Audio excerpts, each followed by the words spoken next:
I wanted to share something with you. Where are you giving your power away? Hmm, odd question. Well, what does that mean? You see, giving our power away means simply that I've forgotten to speak my truth.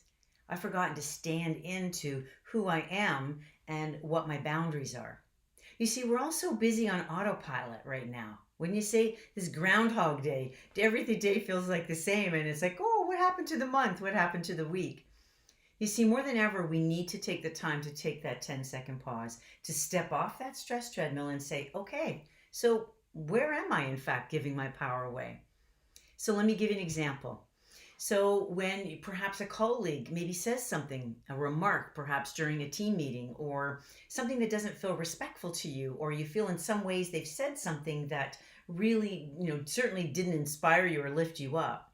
Maybe, in fact, that you're looking for approval from somebody in your life. Maybe a superior, maybe it's a board member, maybe it's somebody at home, maybe one of your kids to notice what it is that you've been doing for them and how you've been showing up for them, or your spouse or your partner. You see, the reality is that when we give our power away, what happens is we assume that happiness is outside there. We assume that in order to me to feel full, in order for me to feel joyful, in order for me to feel centered and grounded, it's that you define me. And we know that that's not true, right? Is that owning our power simply means starting with us and ending with us. I'm a huge fan of taking 100% responsibility for my thoughts, my feelings, and my actions.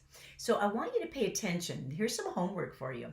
For the next 7 days, pay attention where in fact you give your power away. Where are you expecting somebody to show up for you in a way that truthfully they can't? I had this happen recently for me. A very close friend of mine said to me, Kate, you keep going to the hardware store and expecting to buy bread.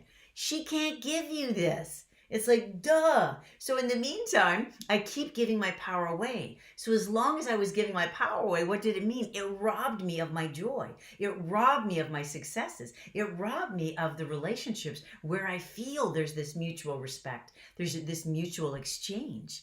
So my invitation to you is to be thinking about, much like the good witch from The Wizard of Oz, you've always had the power, my dear. You just had to learn it for yourself. Have yourself a beautiful day. Remember, you are a powerhouse.